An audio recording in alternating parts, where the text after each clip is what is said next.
Bom, a nossa aula de hoje, nós vamos falar sobre obras tridimensionais, tá? No capítulo 15, lá na página 166 até a 175. Tá? Nós vamos vamos conhecer um pouquinho sobre essa questão das obras tridimensionais, vamos conhecer duas artistas, né, que trabalham bem com isso, e vamos assistir um vídeo, dois vídeos, né, sobre essas duas artistas, sobre as obras. E depois nós vamos também conhecer algumas obras que eu separei para vocês da série, que elas, principalmente a Lígia Clark, né, fez essas séries de obras de arte, e nós vamos conhecer um pouquinho. Vamos para a apostila, ver o que nós temos lá. Então, olha só, lá no capítulo 15, então, obras tridimensionais. Você já observou que o mundo em que vive é tridimensional? Ou seja, ele possui espaço, comprimento e profundidade. A arte,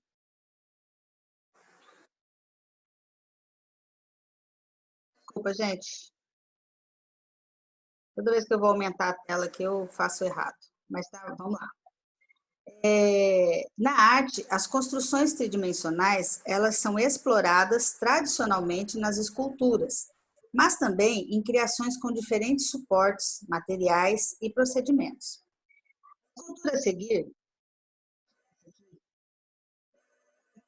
século XIV antes de Cristo, e ela retrata a rainha Nefertiti, a principal Amenófis VI, mais conhecido como Akhenaton. A obra está exposta no Museu Egípcio de Altes Museu em Berlim. E então, olha só, deixo algumas perguntas aqui, né, que vocês deverão responder na atividade que foi enviada para vocês, né? Você sente ao olhar para essa imagem? Essa escultura pode ser considerada arte, por quê? E a obra se aproxima dos padrões de beleza atuais? Então, a gente, olhando para essa escultura, né, a gente precisa fazer algumas perguntas, às vezes, quando a gente olha, para a gente entender um pouco o porquê de determinadas obras. Então, aqui a gente vocês vão analisar depois aí e vão responder essa obra aqui. Bom, a seguir aqui nós temos, então, as esculturas de Lígia Clark. Lígia Clark, ela foi pioneira na arte participativa, interativa e compartilhada. A Lígia Clark, né, nasceu em 1920, morreu em 1988. Ela, em 1960, ela desenvolveu uma série de esculturas em que o espectador era convidado a participar da obra, manipulando e descobrindo diferentes formas da mesma escultura. Então, aqui, ó, quando ela traz essa nova maneira de fazer arte, ela já faz com que o espectador, né, aquele que está vendo a obra, possa participar da obra, possa mexer na obra. Porque, normalmente, a gente não pode tocar na obra de arte. Se você for num museu, se você for numa exposição, existe uma barreira entre as obras que você não pode nem chegar. E ela, em 1960, ela já rompe com isso daí, ela já vai mudando essa história de que o espectador não possa interagir com a sua obra de arte. Então, aí ela lança uma série chamada Bichos, tá? Que apresenta esculturas articuladas, feitas em alumínio, com dobradiças, e ela foi premiada em 1961 como melhor escultura nacional na Sexta Bienal de São Paulo. A obra é um convite para uma relação que se estabelece entre a escultura, que é maleável, e o corpo ativo do espectador, que a manipula ao montar o bicho. Bichos inaugurou, então, na arte brasileira, um novo pensamento de interação entre obra de arte e espectador, rompendo com a ideia de obrigar o espectador a ter uma postura passiva e determinada diante de uma obra de arte. Então, veja que a arte ela foi sofrendo algumas mudanças, e mudanças, às vezes, radicais, tanto na sua confecção, como na maneira como ela é apresentada ao espectador. Então, a Lygia Clark ela é uma das precursoras desse tipo de arte.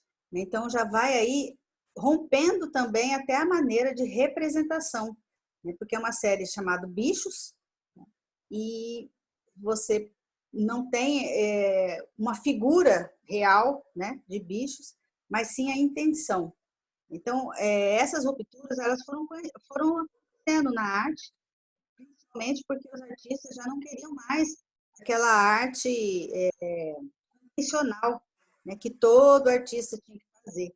Então, a gente já vem conversando sobre isso, né, de como que o tempo vai modificando, né, o pensamento, né, e os artistas vão ficando cada vez mais livres para poder fazer a sua obra. Vocês também vão responder para mim essas questões aqui, né? Observa atentamente a escultura. Que sensação essa obra desperta em você? Você já esteve diante de alguma escultura que pudesse manipular e interagir? Em caso positivo, como que foi? E em caso negativo, como você acha que reagiria se você pudesse, né? Você consegue estabelecer relação entre a obra de Lygia Clark e os bichos da natureza? O que eles têm em comum para você? Então, vocês vão, a partir dessa obra aqui, vocês vão observar, e eu vou mostrar para vocês também umas outras obras da Lygia Clark dessa série Bichos, né? E que pode ajudar vocês a responder essas questões aqui, certo? Bem, caminhando aqui, a Lygia Clark, ela falou num determinado momento, é um organismo vivo, uma obra essencialmente ativa, uma integração total existencial estabelecida entre ele e nós. É impossível entre nós e o bicho uma atitude de passividade, nem de nossa parte, nem da parte dele. Então, ela quis fazer uma alusão, né, ao bicho, porque realmente quando você diante de um animal, diante de um bicho, né, ele mexe, você mexe nele, e há uma interação, né? Então ela quis passar essa questão dessa interação na obra dela entre o espectador e a obra, tá? Bom, ela fez uma série chamada série Trepantes em 1965 e ela surgiu como uma derivação de bichos, tá? Era uma outra maneira que ela pensou também, baseado nessa obra na série Bichos, tá? É formada por chapas de aço, latão, cobre ou borracha recortada, de modo espiralado, de forma orgânica e mole, que pela maleabilidade pode ser enroscada ou apoiada em diferentes suportes. Com essa série, ela instaurou uma ideia de ocupação de obra diferente, fora dos espaços convencionais. Então, normalmente uma obra ela está ou ela está na parede, ou ela está sobre um pedestal de madeira, né, uma caixa de madeira, e ela também rompeu com isso. Ela falou, não, vamos mudar um pouco isso aí, e ela sugere na obra dela, nessa obra da série Trepantes, que a obra seja instalada em lugares diferentes, como galhos, árvores, troncos de madeira e pedras. Nós também vamos ver umas obras para vocês entenderem o que ela propôs, então, tá bom? Muito bem, gente. Esse tipo de obra de arte, né, faz parte de um movimento chamado neoconcretismo. Esse movimento ele foi uma corrente que envolvia as artes plásticas, a literatura e a música. É uma das vertentes da arte concreta, que tinha como característica a aproximação entre trabalho artístico e industrial, utilizando-se de formas, planos e cores que evidenciassem as estruturas da composição abstrata, geométrica e seriada. Então, nessa obra, gente, o que eles queriam levar em consideração, né, a forma, tá, e a cor. Tá? A forma como ela podia ser confeccionada, essas formas, como é que elas poderiam ser encaixadas uma na outra. Tá? Então, vocês vão ver que essa obra é uma obra totalmente abstrata, né, que trabalha principalmente com as formas geométricas e as cores. Tá? Bom, os elementos, né, eles não buscavam qualquer conotação com a representação da realidade. Então, por isso que é abstrato, né? A gente sabe que a arte abstrata é uma representação de uma coisa da nossa imaginação que não tem a ver com nada figurativo, ou seja, nada que tenha a ver com a realidade. Tá? Bom, falavam por si só enquanto obra. Na época, o contexto político e social da Europa era o pós-guerra, e o desejo de esquecer a barbárie dos anos anteriores fez com que a arte concreta e racionalista florescesse no meio artístico.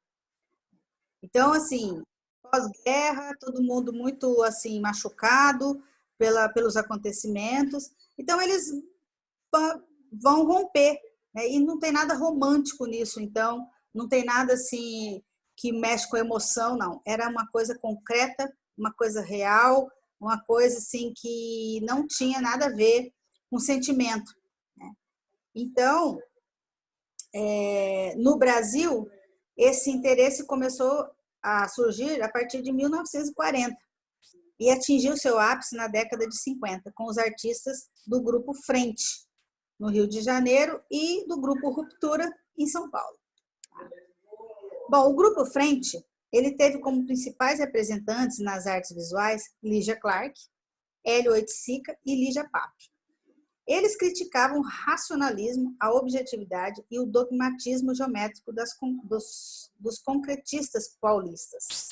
Então, eles desenvolveram uma arte geométrica mais libertária e subjetiva, em que exploravam, além da percepção visual, a percepção tátil e espacial, em proposições em que o espectador era estimulado a não ter uma relação passiva diante da obra.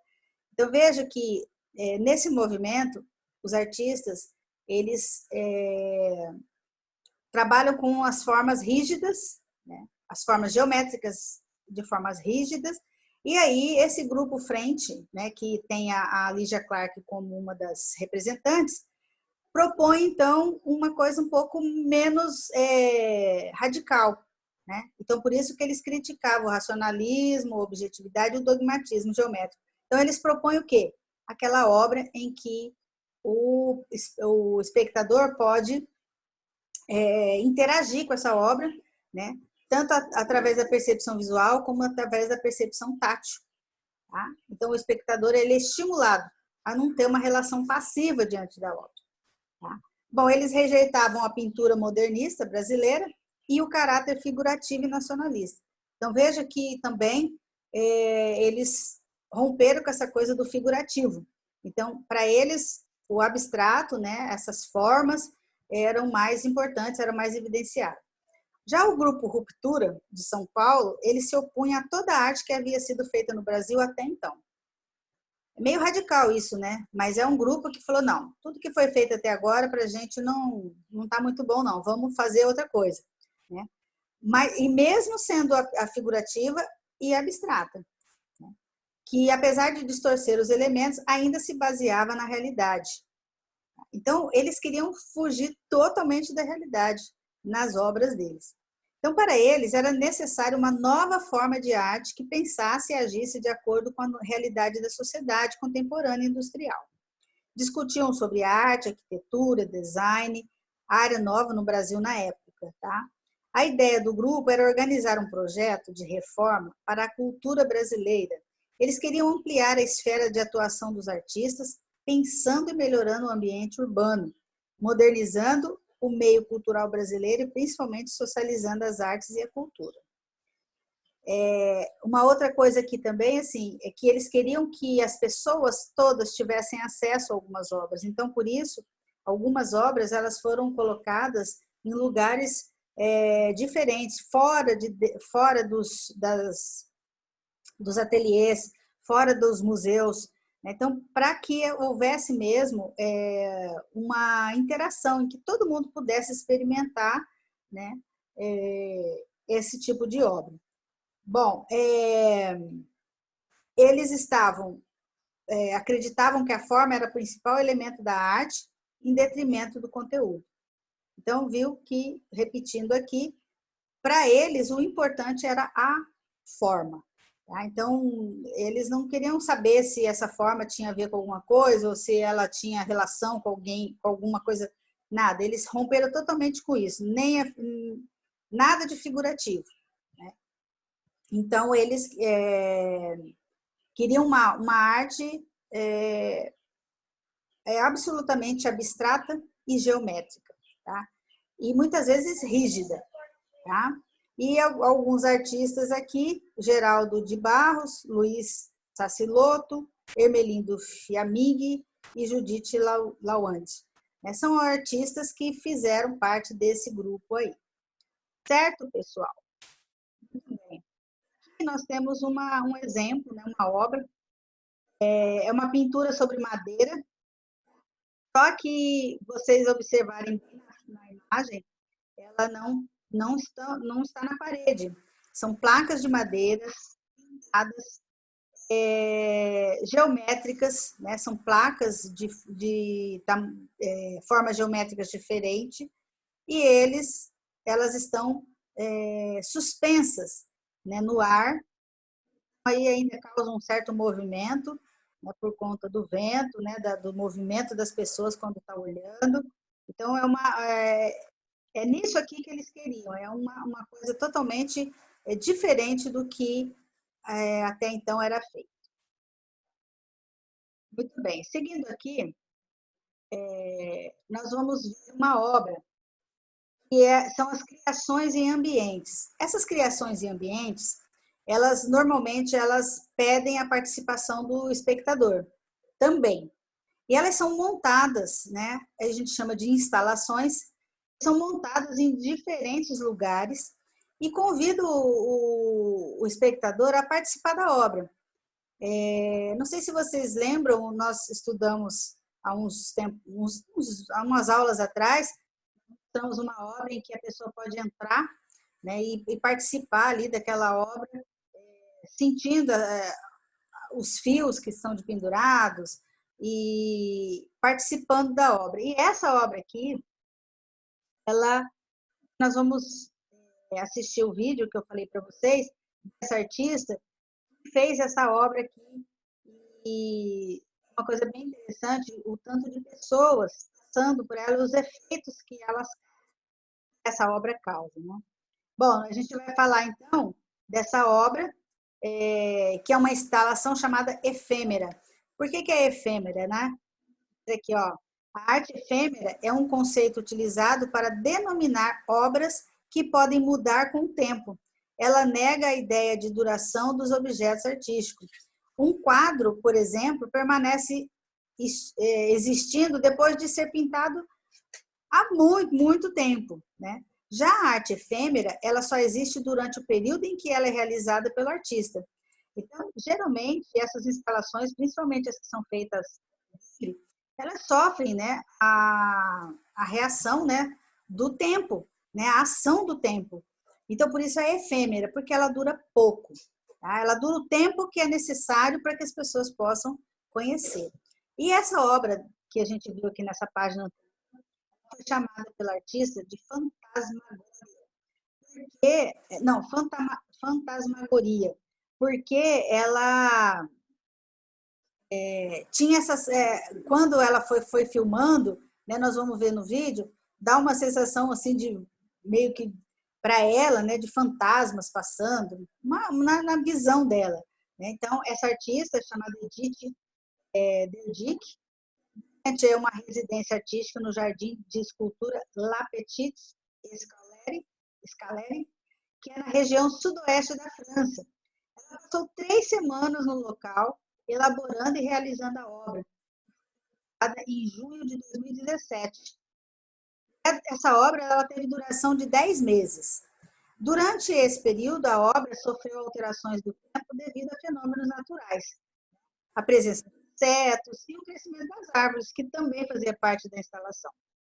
Então, a Edith, né, essa artista, ela gosta muito de caminhar, então a obra exigiu dela muitas caminhadas, espaço para dispor 80 quilômetros de linha. O espectador que observa a obra também precisa do corpo presente, ativo e atento para aprender a caminhar pelo tamanho do espaço. Então, essa artista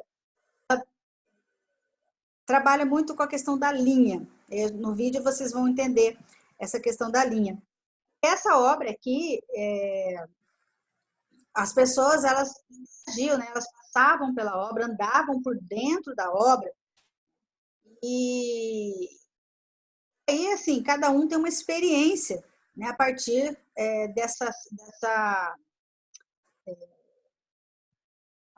de participar de uma obra dessa, cada um tem uma experiência e uma visão da obra. Né? Agora, o interessante é que são obras, às vezes, muito grandes, né? Ocupam espaços grandes, né? E essa obra aqui, usou 80 quilômetros de linha. Gente, é muita linha, né? Então, ela ela confeccionou essa obra. Tá? Então, aqui nós temos um pouco da biografia dela, nasceu em São Paulo, em 1955, né? E ela ainda continua fazendo aí as exposições no Brasil e no exterior. Tá? Muito bem, gente. Agora, vamos assistir os vídeos, né, sobre essas obras dessas duas artistas, tá? Mas antes eu quero deixar um desafio para vocês. Aqui nessa página Atitude, exercício que trabalha com a questão da linha. Vocês já devem ter visto esse tipo de trabalho em vários lugares. Né? E essa artista, ela propõe, né, esse trabalho com a linha. Então, eu gostaria de propor para vocês que vocês experimentassem fazer uma obra dessa. Falando para as instruções aqui, para ser feito na sala de aula, mas como nós estamos em situação diferente, eu vou propor para vocês que vocês leiam passo a passo. Façam isso para idade de Natal, uma pessoa querida, uma pessoa que você goste, né? Vai precisar de uma plaquinha de madeira ou um papelão, uma coisa rígida que para você prender os alfinetes ou os pregos. Você vai fazer isso usando uma forma ou usando uma palavra que você gostaria de dizer para essa pessoa. Aqui, ó, nós temos o material que ele propõe aqui, ó, uma bandeja de isopor grosso ou de madeira fina, taxinhas, linha colorida, tinta, pincel e lápis. A tinta é para você pintar a base, né? Pinta a base lá, seja ela de madeira, seja ela de isopor. Escreve lá a palavra que você deseja dizer ao colega, ou, no caso, a pessoa que você quer dar esse presente. E depois que você escrever essa palavra, você vai colocar ela, as taxinhas, todas as taxinhas em volta dessa letra, dessa palavra. Depois você vai, com a linha que você escolheu, pode ser uma cor só, pode ser colorida, você vai, aqui como nesse desenho, ó, você vai passando a linha, enchendo, né, os espaços, esticando a linha, passando pelas taxinhas, enchendo o espaço das letras, né, ou da forma que você escolher.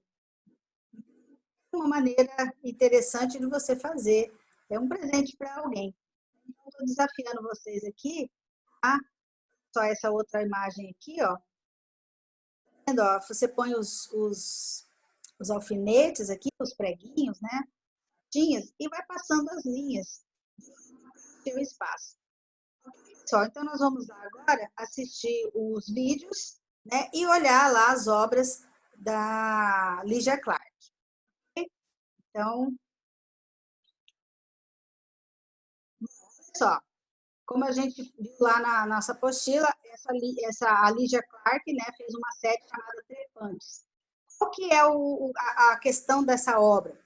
Ela trabalhou com emborrachados ou lâminas, né, de alumínio ou de cobre, ou bem finas, que pudessem ficar maleáveis, que pudessem ser dobradas, geralmente recortadas de maneira orgânica, né, arredondadas. Elas são apoiadas em troncos de árvores ou em blocos de pedra. Tá? Então, aqui, eu mostrando para vocês essas duas obras, só aqui, ó, essas obras aqui, o espectador ele não pode mexer, porque ela está encaixada aí, né? Porque é só uma maneira diferente de você expor a sua obra de arte. Ao ar livre, olha. Geralmente essas formas são espiraladas, né? São recortadas em forma de espiral e depois retorcidas e coladas, né? Prendidas nesses suportes, que geralmente são troncos de árvore, galhos, né? Aqui, ó, outras obras também. Olha essa daqui, um emborrachado preto, né? Emborrachado aqui num pedaço de madeira. Então, aqui é a série Bichos, que ela quis fazer uma alusão, né, aos bichos, e essa obra aqui, vocês observem bem, elas têm essa dobradiça que faz com que o espectador possa manipular, né? Deu até uma imagem aqui de umas obras dela e formou, né, a palavra Google. Mais algumas obras. Esse aqui é o neoconcretismo, são obras que trabalham a forma geométrica pura e simples. Então, olha só, essa obra aqui são placas de madeira suspensas no ar. Essa daqui, ó, trabalha com a forma circular.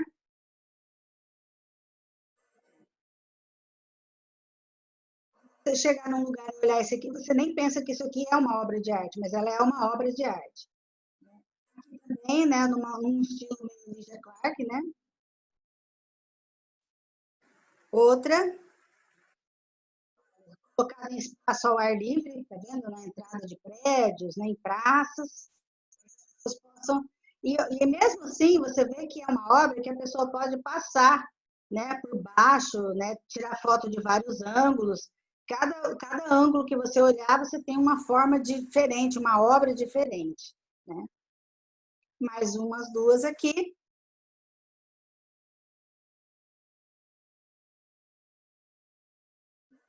Então, agora, nós vamos assistir lá os vídeos que eu falei para vocês e para a gente encerrar a nossa aula de hoje, ok? Hoje a gente conheceu essa arte, né, da Lygia Clark, do neoconcretismo, né, uma arte tridimensional, ou seja, a gente já sabe, né, que a arte tridimensional é porque tem 3 dimensões, e aí hoje nós conhecemos um pouquinho dessa obra. Vale a pena assistir os vídeos aí, principalmente aquele vídeo da instalação feita lá em Paris, né, e para conhecer bem a obra dessa artista. Ok, pessoal? Então, ficamos por aqui e a gente se encontra na semana que vem. Até lá, gente!